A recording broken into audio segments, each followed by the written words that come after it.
Okey,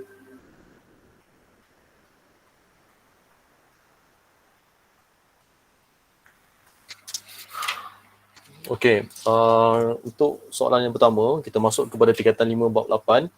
Okey, untuk tingkatan 5 bab 8 ni, dia sebanyak sentuh berkaitan dengan dasar ekonomi baru. Dasar ekonomi baru ni pada 1970. Pastikan ada buku teks di tangan awak. Okey, buku teks bab 8 start dengan 166. Okey, 166 dan juga buku work tips ni. Okey, kita teruskan sekarang untuk dasar ekonomi baru 1970 berlaku di atas perkara yang sebelum berlaku. Okey, contohnya kalau 1970, tahun sebelum tu adalah 1969 di mana berlakunya 13 Mei di negara kita, rusuhan kaum 13 Mei. So sekarang ni apa yang berlaku pada 1970, kerajaan buat kajian kenapa berlakunya rusuhan kaum. Salah satunya jurang pendapatan yang jauh antara bukan Melayu dengan Melayu, golongan Melayu, kaum Melayu. So dekat situ, bila jurang pendapatan yang jauh menjadi satu perkara yang mencetus kepada perasaan tak puas hati lah. Sebab tu kerajaan buat balik dasar ekonomi pada 1970 untuk rapatkan balik jurang pendapatan antara golongan Bumi Putera dan bukan Bumi Putera. Bumi Putera ni maksudnya orang yang merupakan orang asal di satu kawasan. Okey, kita pergi soalan yang pertama. Okey, kita pergi soalan yang pertama. Aimi, soalan 1A. Dasar ekonomi baru DEB dilaksanakan dalam tempoh 20 tahun bermula 1970 hingga setahun 1990 sebagai rancangan pembangunan ekonomi dan perpaduan negara. Jelaskan latar belakang pembentukan DEB. Okey, ni ambil pada muka surat 166. Okey, 166. Okey, kelas tengok pada muka surat 166. Okey, Aimi bacakan jawapan. Majlis Perundingan Negara MAPEN ditubuhkan pada bulan Januari 1970. MAPEN dianggotai oleh pelbagai lapisan masyarakat. MAPEN ditubuhkan untuk mengadakan garis panduan bagi kerjasama antara kaum dan integrasi nasional untuk memupuk identiti kebangsaan dalam kalangan rakyat. Hasilnya, terbentuk satu dasar ekonomi negara yang dikenali sebagai DEB.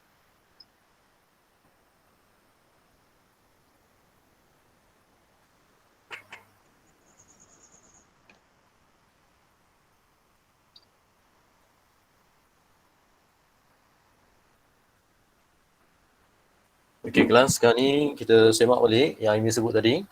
Okey, pertama bila dia cakap latar belakang pembentukan DEB, kita kena lihat yang ada dalam buku teks tu, dia direct terus. Dia terus beritahu dengan awak. Pertama adalah mula pada subtopik latar belakang pembentukan Majlis Perundingan Negara MAPEN ditubuhkan pada bulan Januari 1970. Iaitu satu poin yang pertama, tandakan pada MAPEN. Okey, poin yang kedua, MAPEN dianggotai oleh pelbagai lapisan masyarakat. Kalau ada jawapan ni dekat buku kerja awak, tandakan pada masyarakat. Okey, ingat, latihan kita perbincangan hari ini bukanlah masa ni untuk awak buat, untuk awak semak. So sekiranya ada kesalahan, nanti awak tandakan dekat buku teks dan tambah balik dalam buku hot tips. Okay. Kebanyakan yang awak hantar itu, buku kerja yang awak hantar itu, kebanyakan dia tidak bertanda. Awak hanya salin saja apa yang kita bincang. Okay. Kalau awak tak tanda, macam mana awak tahu dia punya, mana yang awak betul, mana yang awak salah. Okay. Yang ketiga, poin yang ketiga adalah MAPEN ditubuhkan untuk mengadakan garis panduan bagi kerjasama antara kaum. Okay. Garis panduan bagi kerjasama antara kaum.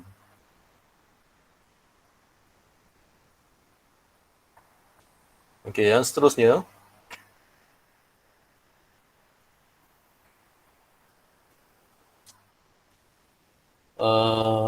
Dan integrasi nasional untuk memupuk identiti kebangsaan dalam kalangan rakyat. Okey, integrasi. Okey, yang seterusnya mula pada baris yang keempat. Beberapa pakar ekonomi dari dalam dan luar negara diamanahkan untuk merancang dan merangka dasar berkenaan.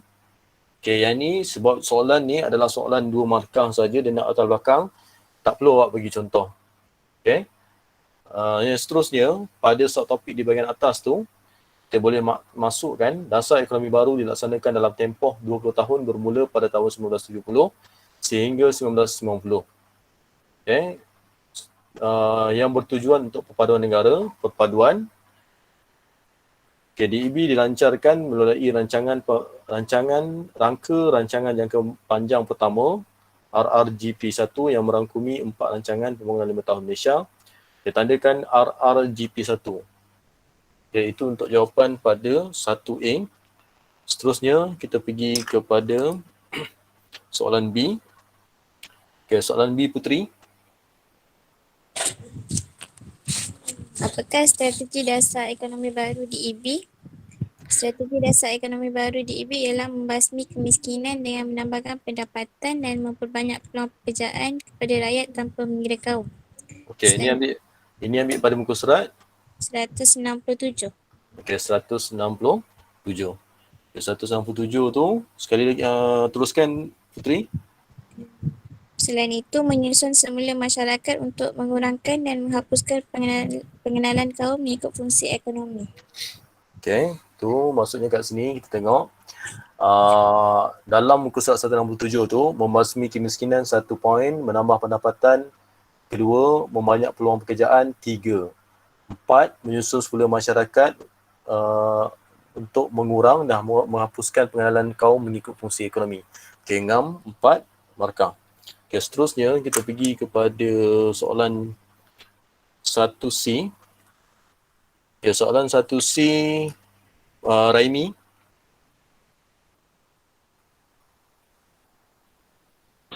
Raimi mana satu tu? Raimi Along lah. Berikut adalah satu isu sosioekonomi dalam negara kita. Jurang sosioekonomi antara desa dengan bandar. Bagaimanakah kerajaan dapat mengatasi isu sosioekonomi tersebut? Berikan cadangan anda. Okey, Along. Ya. Untuk soalan ni, perlu bagi huraian ke tidak? Tak perlu. Tak perlu. Okey. Boleh juga, sebab apa tak perlu, Long? Sebab dia suruh bagi cadangan je. Okey, sebab dia bagi cadangan dan tengok kata soal yang terakhir itu adalah berikan. Okey. Jawapan dia, Long? Merapatkan jurang pendapatan antara kedua-dua kawasan untuk kurangkan kadar kemiskinan.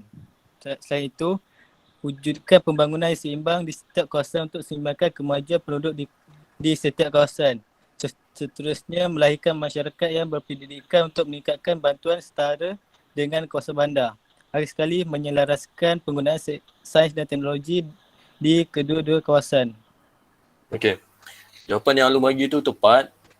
Cuma sekarang ni bagi jawapan-jawapan yang lain, sekiranya ada jawapan yang lain, okey, awak tengok dulu apa yang dikatakan dengan soalan ni. Soalan ni sebenarnya dia kata jurang sosioekonomi antara desa dengan bandar. Sosioekonomi adalah kesan aktiviti ekonomi terhadap sosial masyarakat. So dekat sini apa yang dikatakan dengan sosial, apa dikatakan kesan ekonomi terhadap sosial macam taraf hidup, pendidikan, dan juga kita boleh juga sentuh berkaitan dengan kesihatan. Okay? Segala aspek sosial dalam masyarakat itu kita masukkan dalam sosioekonomi. So sekarang ni kerajaan dia minta peranan kerajaan. So soalan ni adalah khusus. Soalan ni khusus kepada peranan kerajaan, bukan peranan individu ataupun masyarakat. So sebarang langkah-langkah yang awak cadangkan yang ada kaitan dengan peranan kerajaan dalam mengatasi masalah sosioekonomi boleh diterima. Okay? Untuk soalan 1C. Okay, seterusnya kita pergi kepada soalan 2A. Okay, soalan 2A, Raimi, 5 galon.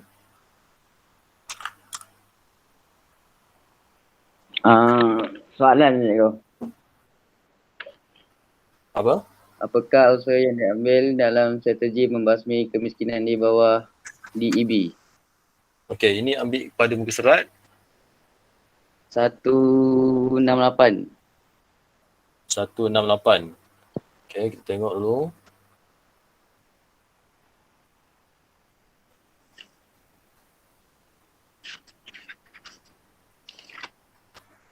Okey, 168 sehingga muka surat Sehingga sampai 170. 170. 171. Okey, 171. Okey, kelas tengok pada buku teks awal tu. Sekarang diminta apakah usaha yang diambil dalam strategi membasmi kemiskinan di bawah dasar ekonomi baru 1970 dan sehingga 1990. Okay, so sekarang kita ini boleh ambil pada subtopik tersebut, meningkatkan taraf hidup rakyat, rancangan buku hijau, peranan agensi kerajaan. Okay, 1970 tu ada lembaga peranan Felda dan pembangunan tanah dan juga pembangunan wilayah lah pada 1971. Okay, so sekarang ni kita tengok dia ada 5 poin saja kalau awak ambil fakta. Cuma sekarang ni dia minta tindakan, so awak boleh ambil untuk setiap subtopik satu tindakan kerajaan. Awak terangkan dulu fakta dia. Contoh, antara usaha yang diambil oleh kerajaan dalam membasmi kemiskinan adalah meningkatkan taraf hidup rakyat. Contohnya, memberi tumpuan kepada penduduk miskin yang terdiri daripada petani, pekebun getah dan kelapa, nelayan, buruh dan penduduk kampung baru. Okay, itu satu contoh, yang satu penerangan bagi usaha di bawah meningkatkan taraf hidup rakyat. Okay, yang seterusnya kita pergi soalan B. Soalan B, Nabila Adnan.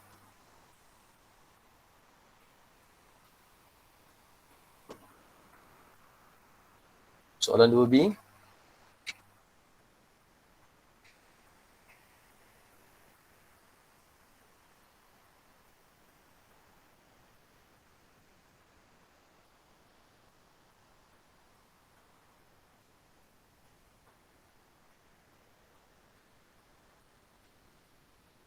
Nabila.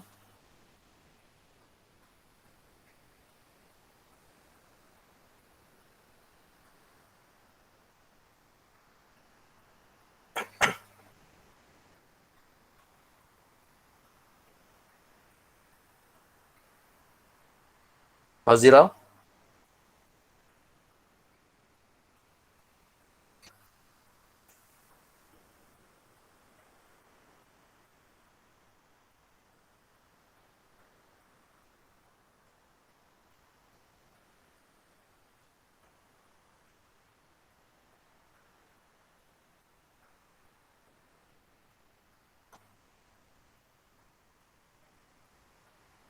Ni masing-masing ni.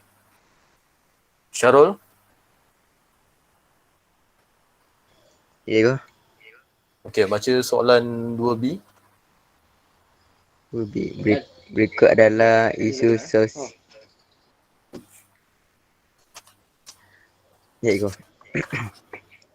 Berikut adalah isu sosioekonomi yang dihadapi semasa DEB dilancarkan. Jurang sosioekonomi antara Bumiputera dengan bukan Bumiputera. Silakan usaha kerajaan mengatasi isu tersebut. Okey, ni ambil pada muka surat.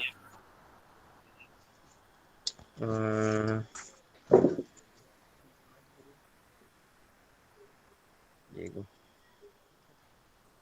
164 hingga 165. 164 sehingga 165. Awal buka dimah untuk bab 8 pun kau ambil sekali. Okey, ada yang lain? 172. 172 sehingga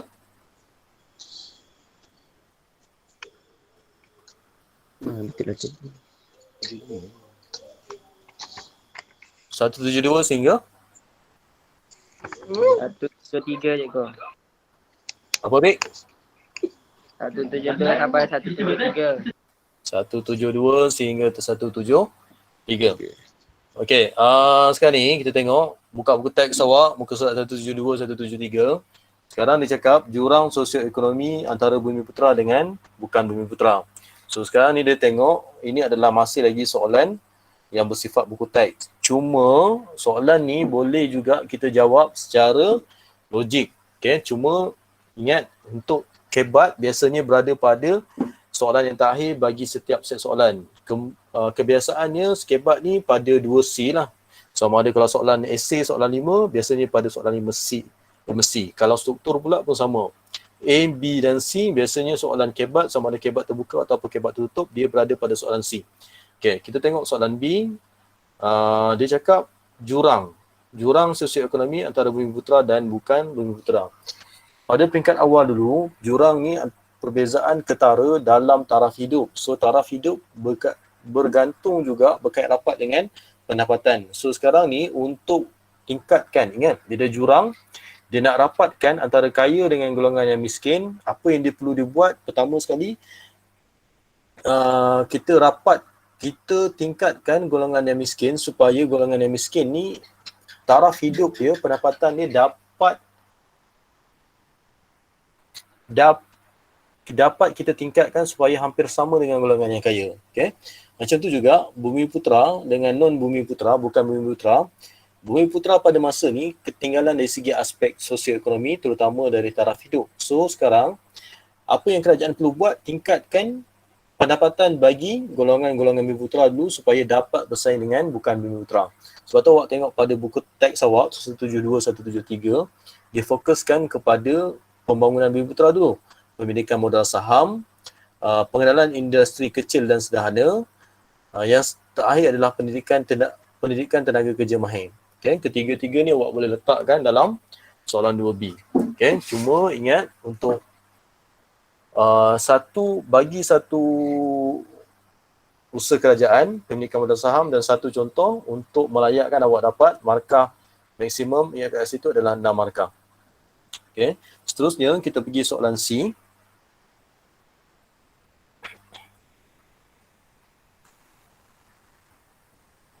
Alia?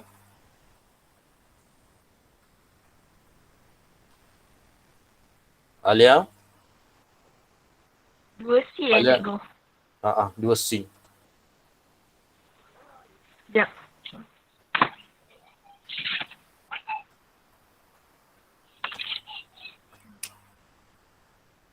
Apakah kesan sekiranya isu dalam 2B tersebut tidak ditangani oleh kerajaan? Okey, sebelum tu, soalan kat situ 8 markah. Okey, soalan kat situ 8 markah. Kita ingat soalan ni diminta sekiranya masalah jurang ekonomi, sosioekonomi antara bukan Bumiputera dengan non Bumiputera tadi tak diatasi, apa kesan dia? Bila jawab soalan berkaitan dengan kesan, dia boleh jawab daripada 3 aspek. Politik, ekonomi dengan sosial. So sekarang, bila kesan, maksudnya untuk teks soalan 2C ni, kesan kepada, boleh juga kepada masyarakat, kerajaan dan individu. Okey, Lia, jawapan dia?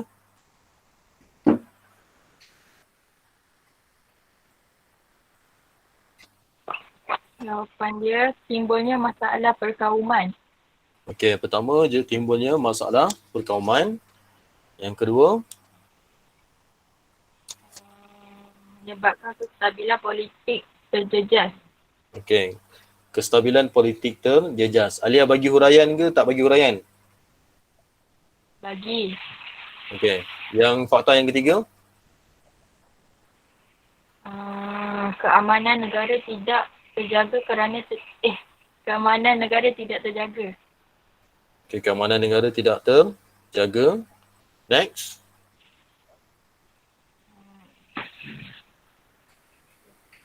Dapat menjejaskan imej negara. Dapat menjejaskan imej negara. Okay, yang keempat. Okey, so sekarang kita tengok menjejaskan imej negara tu dari segi politik. Keadaan politik yang tidak stabil pun politik. Keamanan terjejas pun politik. Okay, kita boleh juga sentuh satu lagi tadi, perpaduan berlakunya rusuhan kaum, itu sosial. Kalau kita nak sentuh ekonomi, boleh juga ekonomi, pembangunan yang tidak seimbang berlaku. Okay, contoh jawapan untuk kalau kita sentuh ekonomi. Okay, terima kasih Alia. Next, kita pergi kepada soalan 3A. Okay, soalan 3A, Erin.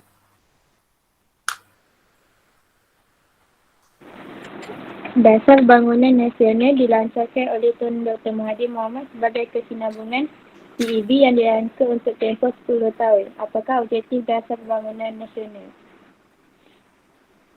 Mewujudkan masyarakat yang bersatu padu dengan memperkukuh kestabilan sosial dan politik dengan mengekalkan satu. pembangunan ekonomi yang berkelanjutan. Okey, dua. Saya letak dua je. Okey, tu dua tadi, jawapan tadi, objektif mewujudkan masyarakat yang bersatu padu dengan memperkukuh kestabilan politik dan sosial, serta mengekalkan pembangunan ekonomi yang berterusan. Okey, boleh juga kita masukkan dekat situ, masih di bawah satu topik objektif dasar pembangunan sosial tadi, mencapai taraf negara maju dalam semua aspek seperti keadilan sosial sehinggalah kecemerlangan ekonomi. Okay, next, soalan 3B. Alif.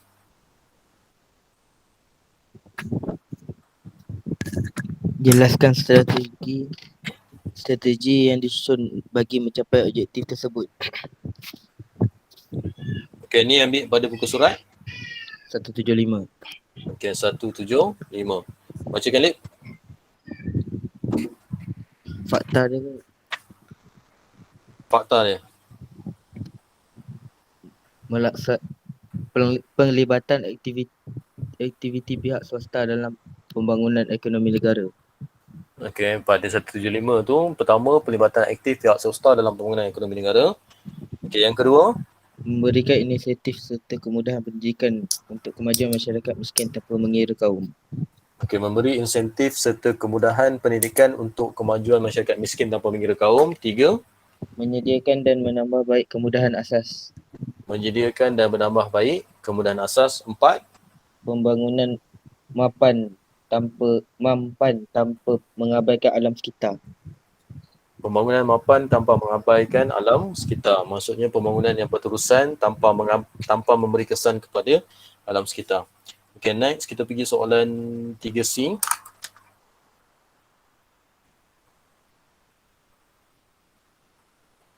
Okay, soalan 3C. Airil.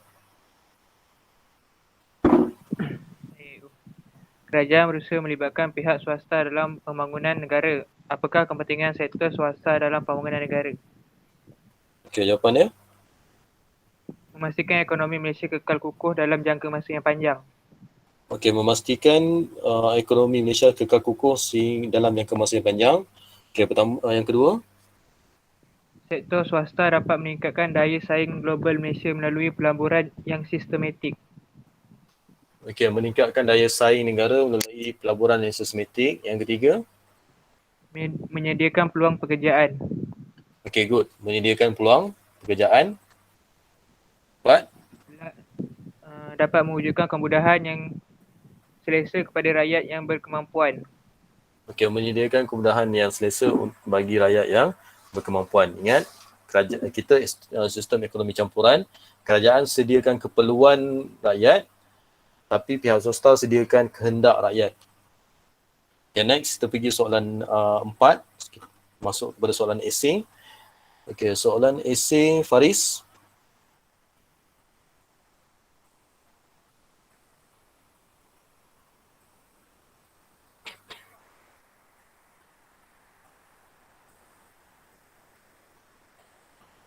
Faris.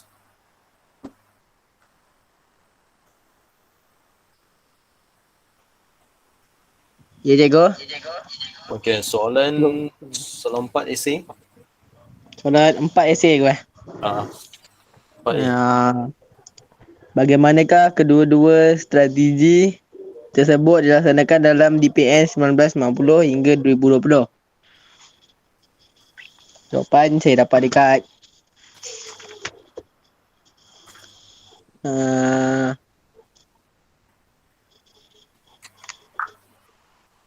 satu tujuh enam. Okay, good. 176, 177. Okay, so sekarang ni kita tengok dia ada 6 markah kat situ. 6 markah tu awak boleh ambil yang 2 daripada pembasmian kemiskinan, masukkan di bawah jawapan 4A, dan juga mana-mana 4 tambahan daripada penyusunan semula masyarakat. Okay, ada dekat situ ada 6, awak boleh ambil 4 di mana lah. Okay, untuk masukkan di bawah soalan 4A. Okey, seterusnya soalan 4B.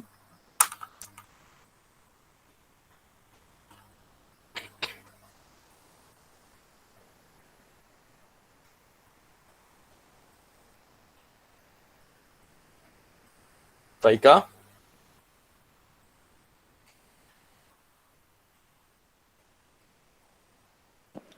Ya, cikgu. Soalan 4B.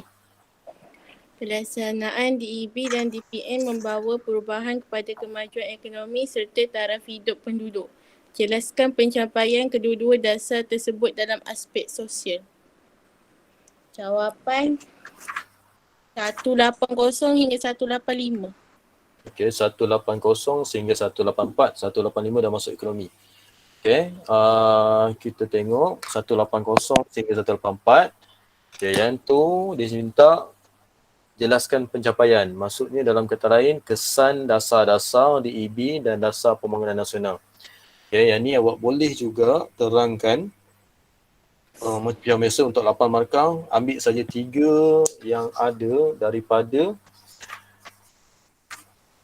7 subtopik, 7 pencapaian dalam aspek sosial. Okay. Kalau awak nak ambil mengikut jumlah markah, 8 pun boleh, tapi kat situ ada 7, so kat situ satu lagi awak perlukan huraian. Okay. Penurunan kadar kemiskinan, peningkatan kualiti hidup, kemunculan golongan pertengahan, masyarakat perdagangan dan perindustrian Bumiputera, pembangunan pendidikan, pengangkutan dan perhubungan, dan juga yang terakhir adalah perkembangan wilayah. Okay, seterusnya kita pergi kepada soalan 4C. Shugen, 4C.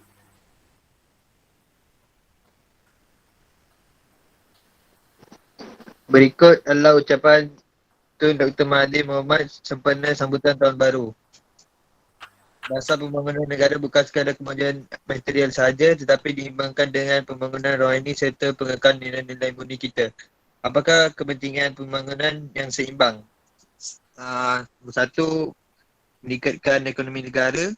Okay, meningkatkan ekonomi negara. Nombor 2, kualiti kehidupan penduduk lebih maju, lebih baik. Lebih baik, kualiti kehidupan rakyat lebih baik. 3, menarik pelabur asing. Menarik perhatian pelabur asing. menarik pelabur asing. 4, Tak ada, saya bagi 3 betul, saya bagi faktoraian contoh. Tu okay. Faktoraian contoh. Okay. So sekarang ni kita tengok dulu, dia sekarang soalan ni dia minta kepentingan pembangunan yang seimbang. Seimbang tu maksudnya dua-dua. Pembangunan fizikal ingat. Pembangunan fizikal adalah pembangunan yang kita nampak macam bangunan, kemudahan pengangkutan, kemudahan perhubungan. Benda yang kita nampak. Kalau perkembangan rohani, dia benda yang kita tak nampak tetapi ada macam sifat manusia. Itu pembangunan rohani. So sekarang ni dia cakap, apa kepentingan dua-dua pembangunan tadi? Okay, kalau misalnya kita tengok, kalau kerajaan tu tumpukan pembangunan fizikal dia tak tumpukan pembangunan rohani. So kesan yang berlaku, wujudnya masyarakat-masyarakat yang mempunyai sifat akhlak yang rendah. So sekarang kalau dia cakap kedua-dua sifat, kedua-dua pembangunan, sama ada pembangunan fizikal dan pembangunan rohani, maksudnya akan mewujudkan masyarakat yang mempunyai minda kelas pertama, satu. Yang kedua, mewujudkan negara yang maju dan aman. Okay, sebab maju disebabkan pembangunan fizikal, aman pula masyarakat tu yang ada perangai yang baik, tak buat kes jenayah. Okay. Yang ketiga, bila pembangunan yang seimbang, maksudnya akan melahirkan tenaga mahir yang mencukupi. Okay, sebab tenaga mahir yang mencukupi untuk memenuhi keperluan industri. Okay, keperluan industri bagi mewujudkan negara yang maju. Okay, ingat, dia sebut sekali lagi cikgu ulang untuk soalan ni, dia tricky sikit. So soalan ni dia cakap pembangunan yang seimbang, dua-dua, pembangunan fizikal pun maju, pembangunan secara rohani pun maju. Okay, seterusnya kita pergi kepada soalan nombor 5. Okay, soalan nombor 5, Asyad, 5A. Meja. Okey, Jelas, soalan jelaskan perkembangan bidang perindustrian dan perdagangan negara dalam DEB 1970 hingga 1990 dan DPN 1990 hingga 2000. okey, ini ambil pada muka surat. Surat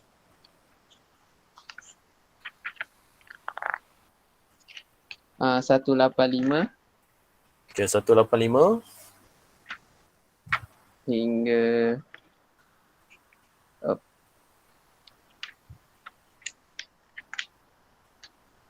satu lapan 6. 186. Okey, 185 sehingga 187. Okay, sehingga 187. Okey, so sekarang ni kita tengok 185 dia cakap soalan ni dia minta jelaskan perkembangan bidang industri dan perdagangan negara dalam dasar ekonomi baru 1970, 1990 dan DPN 1990 sehingga 2000. So sekarang yang awak tengok pada buku teks awak masing-masing 185 tu yang pertama adalah perindustrian berteknologi tinggi. Okay, yang kedua kawasan perindustrian baru dan yang terakhir adalah kenderaan buatan Malaysia. Dia minta perkembangan. So perkembangan ni bolehlah kita cakap kesan untuk soalan ni, kesan sebenarnya dasar ekonomi baru dan dasar pembangunan negara. Okay, so sekarang kita pergi dengan soalan 5B. Ya, soalan 5A tadi awak masukkan setiap subtopik, setiap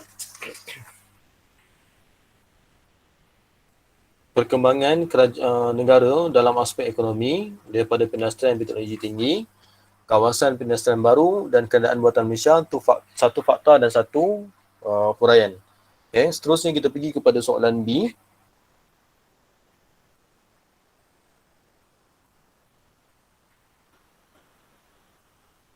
Syafiq, soalan 5B. Jawab cikgu. Mengapakah kerajaan menumpukan perhatian dalam perkembangan bidang perindustrian? Nak baca fakta je kau? Okey, ini ambil jawapan dia daripada mana?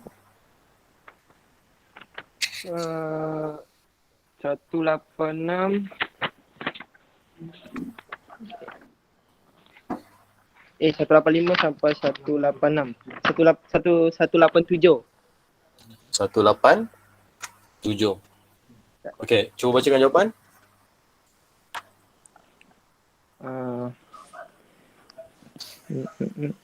Mempukulkan asas perindustrian negara dalam bidang teknologi. Okey, memperkukuhkan asas Perindustrian negara perindustrian dalam negara bidang dalam teknologi. teknologi. Okey, satu. Satu, membantu pembangunan ekonomi di kawasan sekitar perindustrian. Okey, membantu perkembangan ekonomi di kawasan perindustrian. Next. Lepas tu, membuka peluang pekerjaan untuk tenaga kerja yang mahir. Okey, membuka peluang pekerjaan bagi tenaga kerja yang mahir. Seterusnya. Saya buat 3, lepas tu saya bagi uraian contoh dengan inferen. Okey.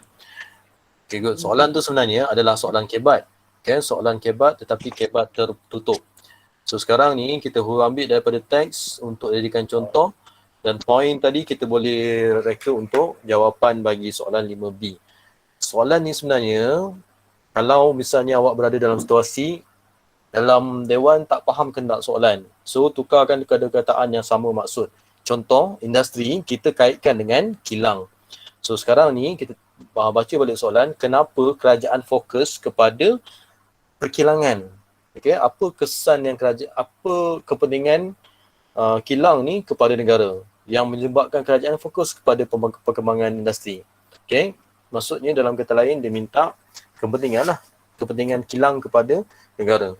Okey, sebab tu tadi macam bila kita sentuh berkaitan dengan kepentingan kilang ni, mesti kaitkan dengan individu yang terlibat dalam perkilangan seperti pekerja, seperti orang yang berdekatan, keluarga. Lepas tu pemodal. Okay? Tapi soalan ni kita cakap kerajaan lah. Peranan kenapa kerajaan tumpukan. So awak kena bagi jawapan yang berkaitan dengan 3 pihak tadi. Okay, seterusnya soalan 5C. Raihan 5C.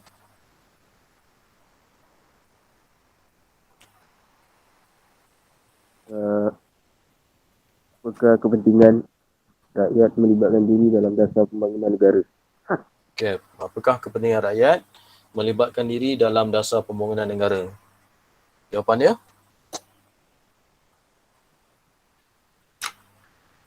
Dapat melibatkan diri dalam dasar pembangunan negara. Dia punya jawapan dia dapat memupuk semangat perpaduan kaum. Okay, dapat memupuk semangat perpaduan kaum. Next. Dapat mengetahui perkembangan terkini tentang dasar pembangunan negara. Okay, dapat mengetahui perkembangan terkini dasar pembangunan negara. Next. Rakyat dapat memupuk kesedaran tentang kepentingan aktiviti sosial. Rakyat dapat memupuk kesedaran terhadap aktiviti sosial. Okay, kita ubah sikit. Sebab soalan ni berkaitan dengan pembangunan. So, bila pembangunan dia tak sentuh sosial, dia sentuh ekonomi. Okay, berkaitan dengan ekonomi negara. Okay, itu jawapan yang baik. Cuma kita tengok apakah kepentingan rakyat melibatkan diri dalam dasar pembangunan negara. Soalan ni 8 markah. Sebenarnya soalan 8 markah. Ada jawapan lagi, Raihan? Ada. Okay, teruskan. Dapat meningkatkan jumlah pendapatan harian negara. Okay, dapat meningkatkan jumlah pendapatan negara. Next. Rakyat dapat mempelajari lebih banyak tentang bidang kemahiran.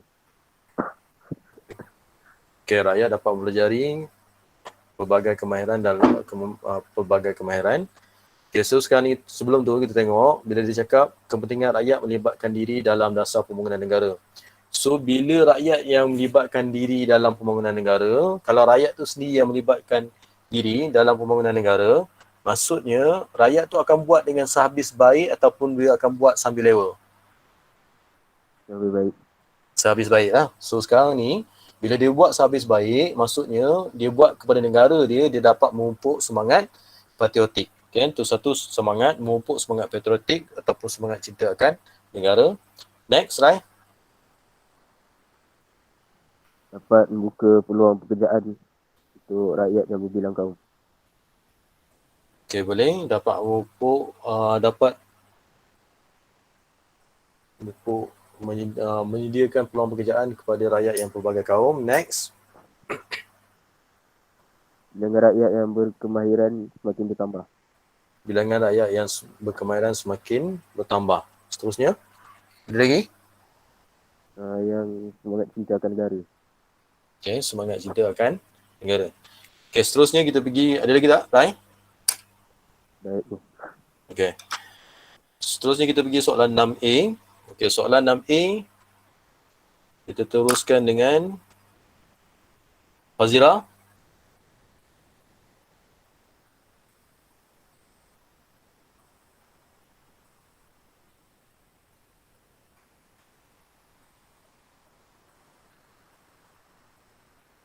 Dah hilang lah Fazira ni. Okay, Mira.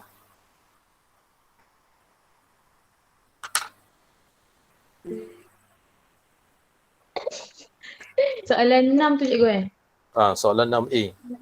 Oh, 6. Namakan dua syarikat yang terlibat dalam perusahaan membuat kenderaan tempatan. Muka surat 187 jawapan dia. Okay, 187 jawapan dia. Perusahaan Automobil Nasional Proton, perusahaan Okay, automobil Proton. kedua, perusahaan automobil kedua Peluang. Okay, Proton dan Pro2. Okay, soalan B. Dawiyah.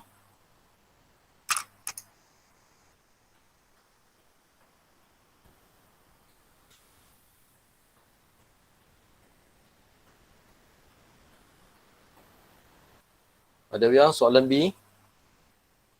6B.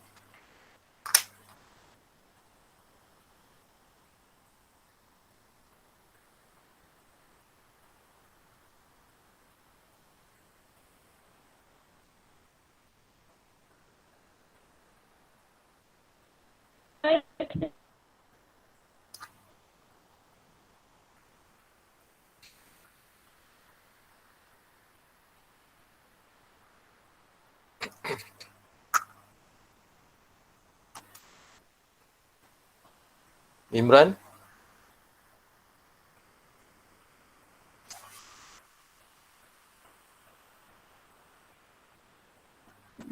Imran? Apa ya kau? Okey, soalan 6B. Ya ke? Antaranya membuka baca soalan ya kau? Baca soalan dulu. Okey. Apakah manfaat daripada perkembangan perusahaan kereta dan motosikal nasional? Ambil pada muka surat. 187 itu. 187. Okey, jawapan dia? Antaranya membuka peluang pekerjaan untuk tenaga kerja yang terdiri daripada berbagai kaum. Selain itu dapat Selain itu dapat meningkatkan pendapatan dan taraf hidup masyarakat. Okey, yang ketiga. Seterusnya dapat mengurangkan kadar kemiskinan. Okey, mengurangkan kadar kemiskinan. Hari sekali dapat meningkatkan interaksi daripada pelbagai kaum. Okey, dapat meningkatkan interaksi pelbagai kaum dan menyumbang kepada perpaduan kaum dalam masyarakat. Okey, seterusnya soalan C. Adawiyah, 6C.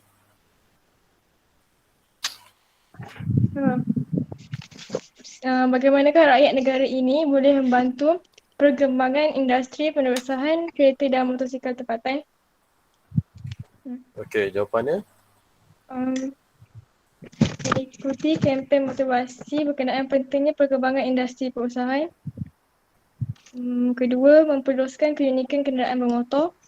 Tiga, membeli kenderaan bermotor daripada Adawiyah, memperluaskan? Apa ni, pasaran ke keunikan? Jadi kalau memperluaskan pasaran kenderaan motor? Meluaskan pasaran tak boleh sebab dia cakap peranan rakyat. Keunikan kenderaan motor. Apa? Memperluaskan keunikan kenderaan motor.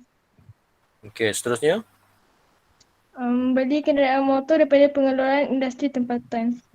Okey, membeli produk pendesahan daripada pengeluar tempatan.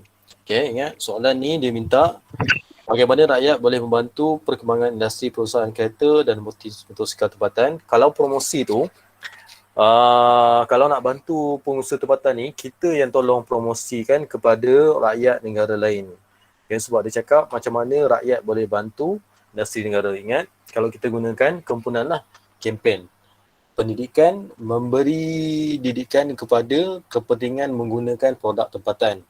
Okay, kalau undang-undang tadi, kalau rakyat tak boleh. Cuma rakyat tak boleh lah sebab kita tak ada pula undang-undang yang mematuhi undang-undang yang mengenakan hukuman kepada orang yang tak beli kereta tempatan. Okay, kita boleh guna dua lah. Promosi, kempen dan juga pendidikan. Boleh juga macam yang tadi, jawapan yang terakhir tadi, membeli produk-produk yang dikeluarkan oleh pengeluar tempatan. Okay, seterusnya kita pergi kepada soalan objektif. Soalan objektif, Faiz. Apakah tujuan dasar ekonomi baru DEB dilaksanakan antara tahun 1970 sampai 1990? Jawapan dia A. Memulihkan ketidakseimbangan sosioekonomi. Okey, A. Memulihkan ketidakseimbangan sosioekonomi. Nombor 2, Tasha.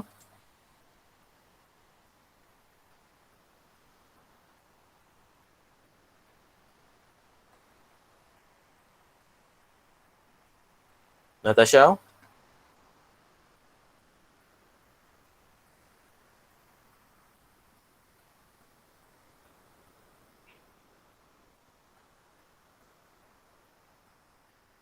Saya lah cikgu.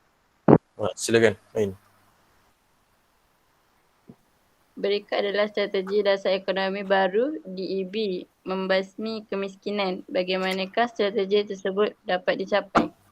D. Okey, jawapannya? 3 D. dan 4. Okey, menambah pendapatan dan memperbanyakkan peluang pekerjaan. Okey, seterusnya soalan 3. Saifuddin.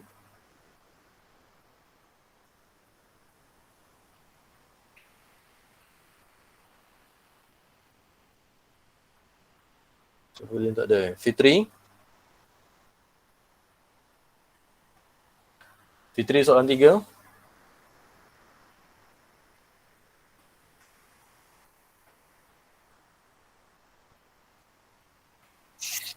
Termat DEB. Soalan.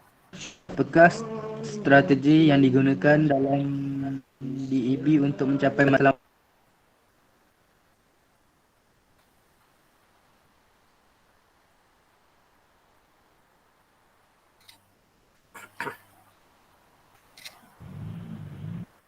Hello. Okey, Fitri.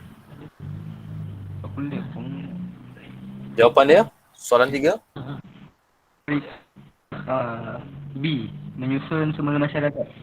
Okey, jawapan dia B, menyusun semula masyarakat.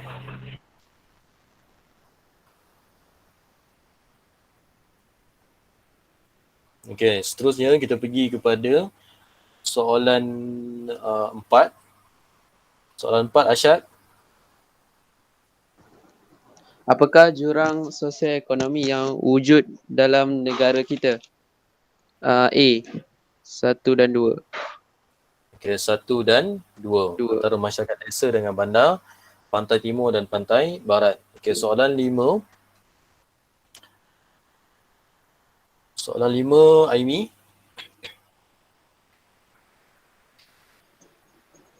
Apakah maklumat rancangan buku hijau yang dirancangkan oleh Tun Abdul Razak pada 1974?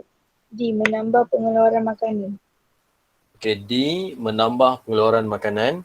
Okey, kelas, tambahkan dekat tepi tu, kalau buku hijau menambahkan pengeluaran makanan.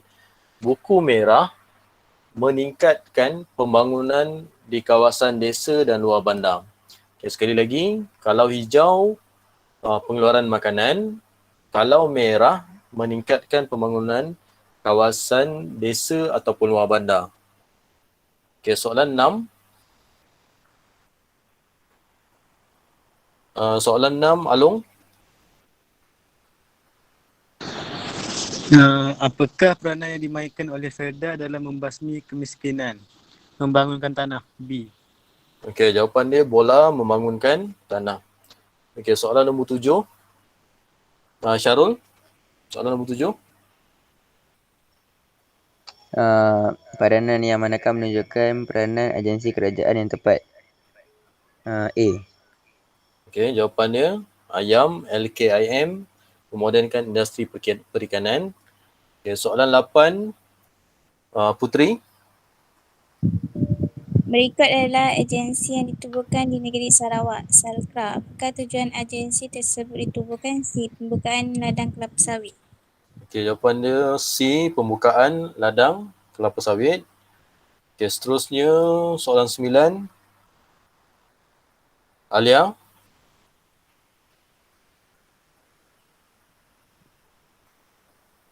Berikut adalah program pembangunan wilayah Kejora Ketengah Dara. Apakah tanaman yang diberikan keutamaan dalam program pembangunan wilayah tersebut? Getah dan kelapa sawit. Getah dan kelapa sawit, jawapan dia dadu. Okey, seterusnya soalan 10, Airil. Berikut adalah usaha pemodalan nasional berhad, pelancaran ASN, pelancaran ABB. Apakah tujuan usaha tersebut?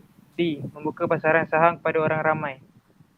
Membuka pasaran saham kepada orang ramai. Okey, jawapan yang lain, kelas? A.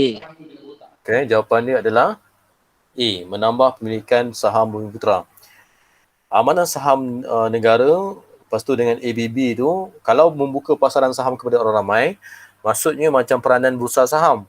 Okey, orang ramai boleh dia panggil pekerjaan ni remiser, orang yang menguruskan ataupun membeli, jual beli saham. Tapi untuk soalan 10 ni, maksudnya ada kerajaan peruntukkan amanah saham negara yang mendatangkan dividen yang tinggi kepada pembeli dia.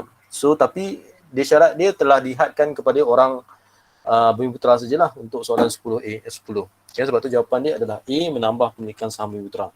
Okey, 11 Erin.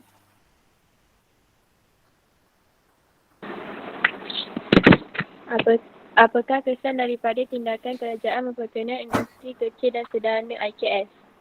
B. Melahirkan usahawan muda. Okey, B, melahirkan usahawan muda. Erin, apa contoh produk IKS dekat Palong?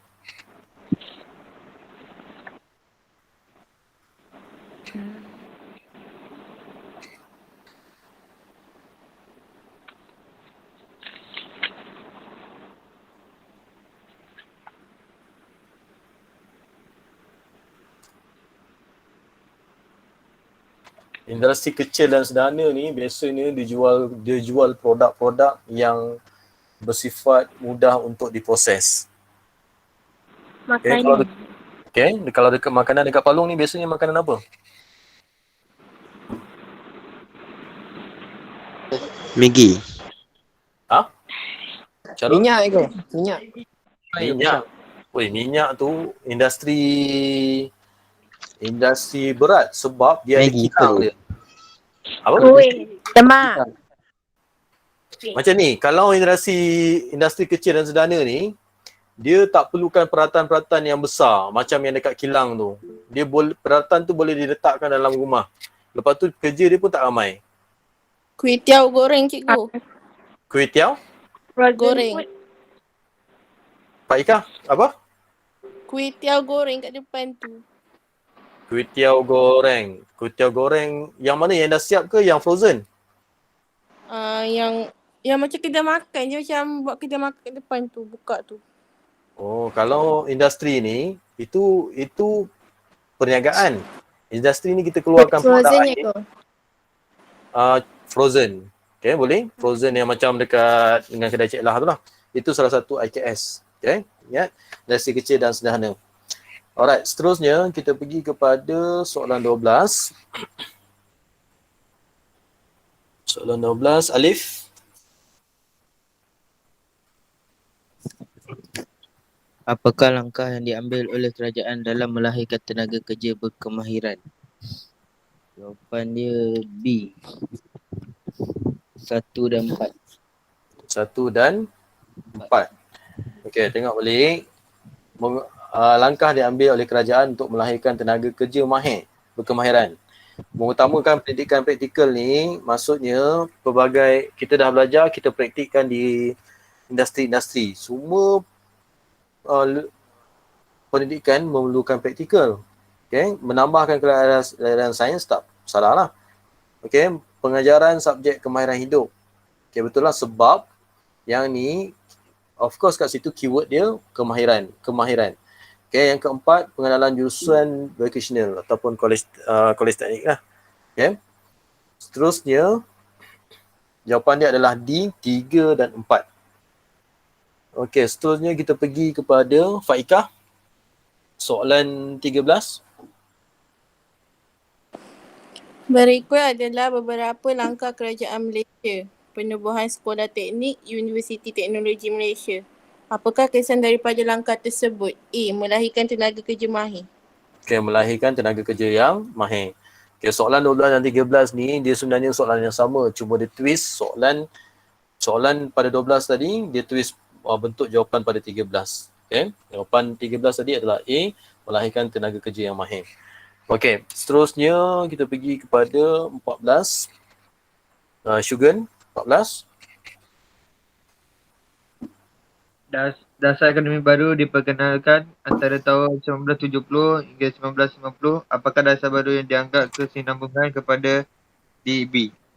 Jawapan dia C, Dasar Pembangunan Nasional. Okey, Dasar Pembangunan Nasional C. Okey, seterusnya Raimi untuk soalan 15.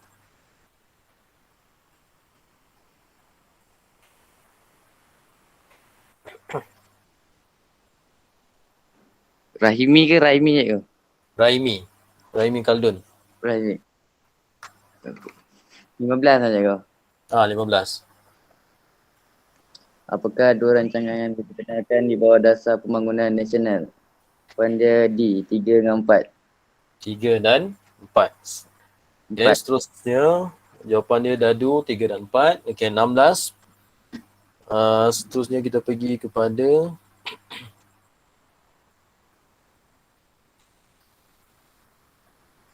Fitri. Soalan 16. Ya, go. Soalan 16. Dasar pembangunan nasional menumpukan perhatian dalam kemudahan fizikal dan alam sekitar. Apakah tindakan yang membuktikan matlamat tersebut? B. Penggunaan teknologi hijau. Okey, penggunaan teknologi hijau. Kelas, sekarang ni kita tengok jawapan dia. Apakah tindakan yang membuktikan matlamat tersebut? Dia cakap menumpukan perhatian dalam kemudahan fizikal dan alam sekitar. So sekarang ni, bila melibatkan fizikal, kemudahan fizikal dan alam sekitar, sebenarnya jawapan dia adalah program penanaman semula. Kenapa bukan penggunaan teknologi hijau? Penggunaan teknologi hijau ni bermaksud penggunaan teknologi yang boleh mengurangkan kesan kepada alam sekitar. Itu dimaksudkan dengan teknologi hijau. Tapi dasar pembangunan nasional dia cakap kemudahan fizikal.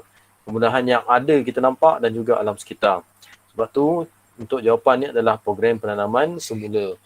Penanaman semula tadi kita tengok dia menggunakan alam sekitar sebagai modal dia. Kemudahan fizikal menggunakan balik kemudahan-kemudahan alat-alat pertanian untuk membuat pertanian semula. Okay, jawapan dia dadu. 17, kita pergi kepada Imran.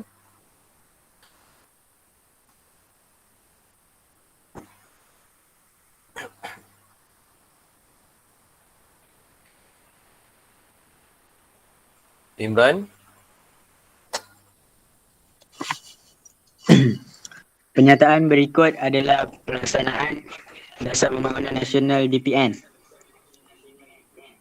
Pemberian subsidi dan sokongan kepada golongan penanaman padi dan nelayan. Mengapakah usaha tersebut diambil? Jawapan dia A. Membasmi kemiskinan. Okey, jawapan dia A. Membasmi kemiskinan. Okey, 18. 18 kita pergi dengan Syafiq. 18. 18.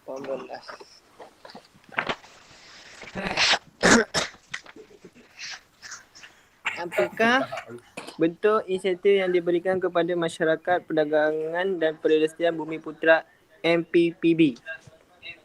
Jawapan dia A. 1 dan 2. Okey, 1 dan 2. Latihan penguasaan harta dan kemudahan modal. Okey, seterusnya Rai 19. Berikut adalah agensi milik Bumiputera dalam usaha menyusun semula model saham. Mara Pernas Ikan. Apakah persamaan agensi tersebut? Jawapan dia A. Okay, jawapan dia A. Agensi Amanah Bumiputera yang diswastakan. Okay, seterusnya kita pergi kepada soalan 20. Airil.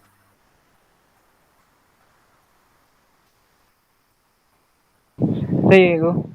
Okey, 20.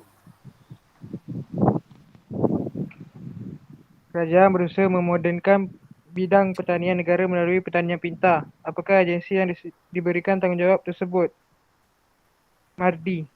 Okey, jawapan dia bola iaitu Mardi. B. Okey, B bola. Okey, seterusnya 21. Faiz. Maklumat berikut dua dasar pembangunan ekonomi negara. Apakah bukti pencapaian kedua-dua dasar tersebut? Jawapan dia C, 2 dan 3. Okey, jawapan dia C, penurunan kadar miskinan dan kemunculan golongan pertengahan. Okey, 22.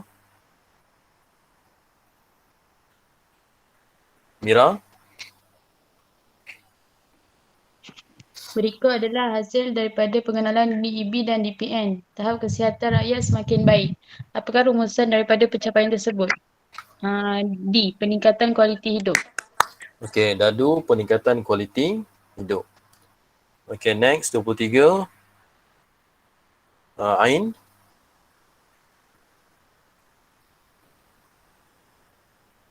Sekejap cikgu. Okey. Tokoh berikut muncul selepas pengenalan DEB dan DPN. Tan Sri Muhammad Effendi Nawawi, Tan Sri Azman Hashim, Tan Sri Syed Mokhtar Al-Bukhari. Apakah yang berkaitan dengan tokoh-tokoh tersebut? Jawapan dia A. Kelahiran kelas Bumiputera Komersial. Okey, kelahiran kelas Bumiputera Komersial. Kita tengok pada senarai itu, salah seorang dia adalah Tan Sri Syed Mokhtar yang ada dalam ranking ke-18. Orang yang paling kaya dekat Malaysia. Okey, seterusnya 24. Adawiyah.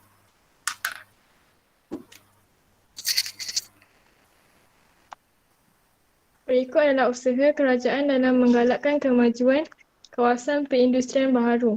Zon perdagangan bebas, apakah keistimewaan kawasan tersebut? D. Mendapat pelepasan cukai. Okey, D. Mendapat pelepasan cukai. Okey, yang terakhir, Faika.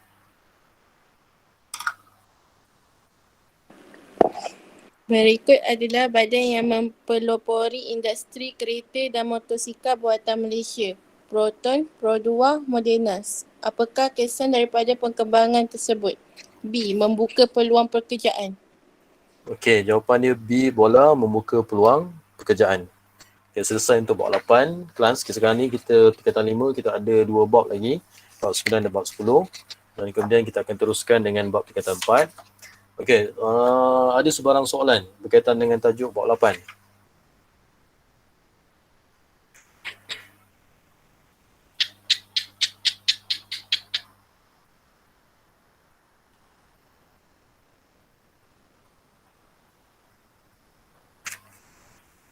Okey, ada sebarang soalan sama ada bab 8 ataupun luar daripada topik yang awak nak tanya dalam kelas?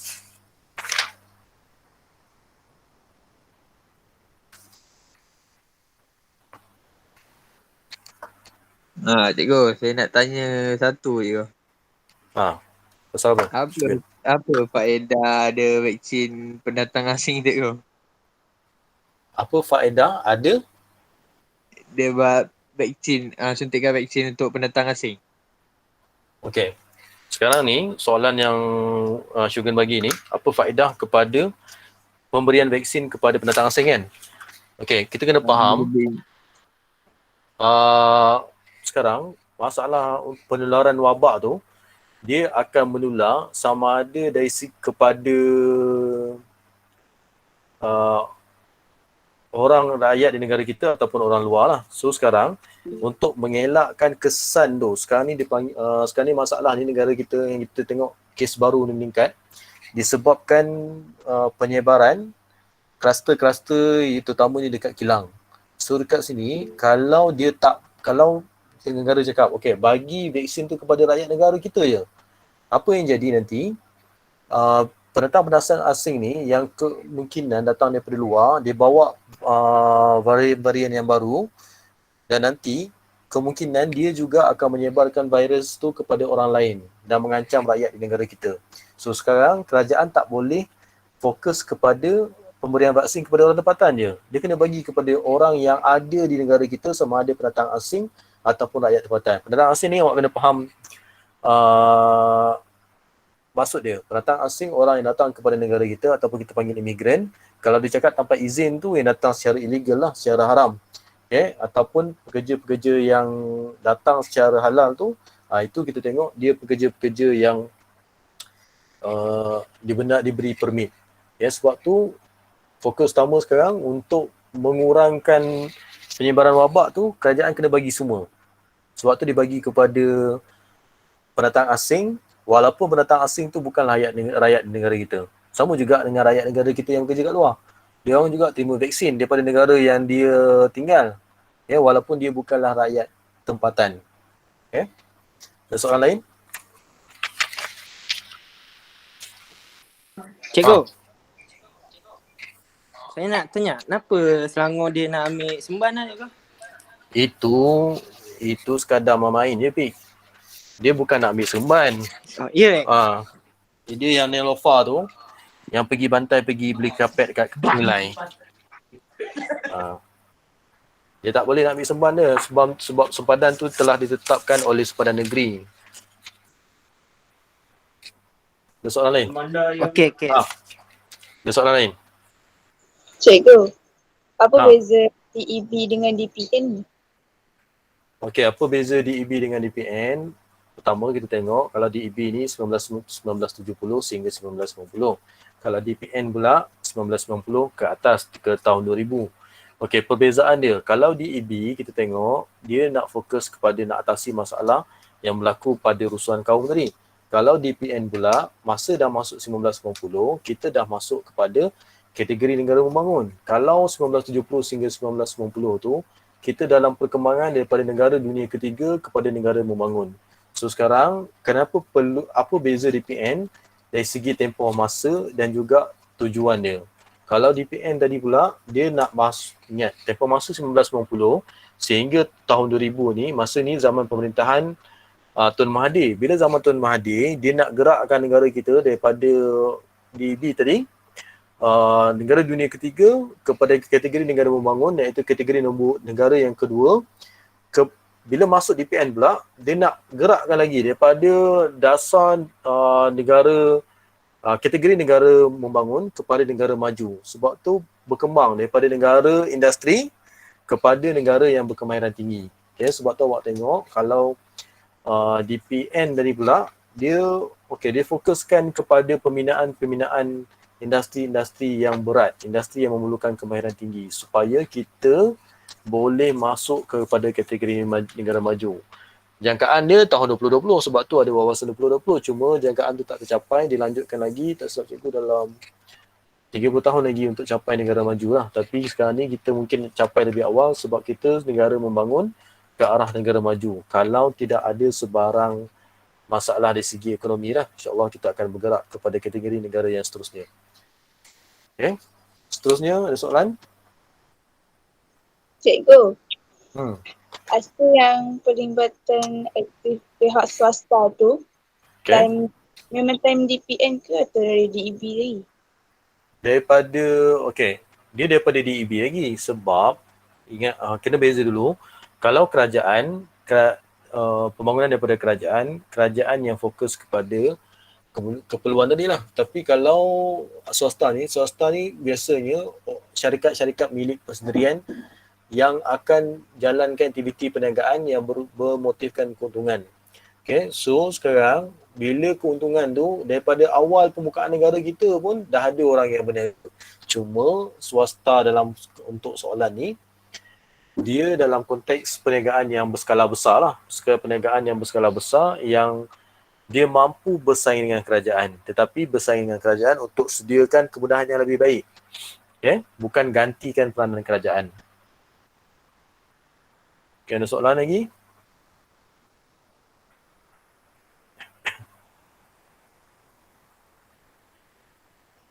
Okay, kalau tak ada soalan, kelas, seperti yang awak tahu, 10 hari bulan minggu depan akan keluar result SPM untuk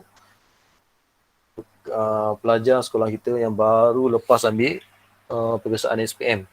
Okay, sekarang ni ada masalah ni, bukan kita nak cerita pasal result yang akan datang. Yang awak kena beri perhatian kalau keadaan ni bertambah, tak ada perkembangan yang positif, mungkin tempoh PKP ni akan dilanjutkan, dia akan jadi masalah kepada awak nanti.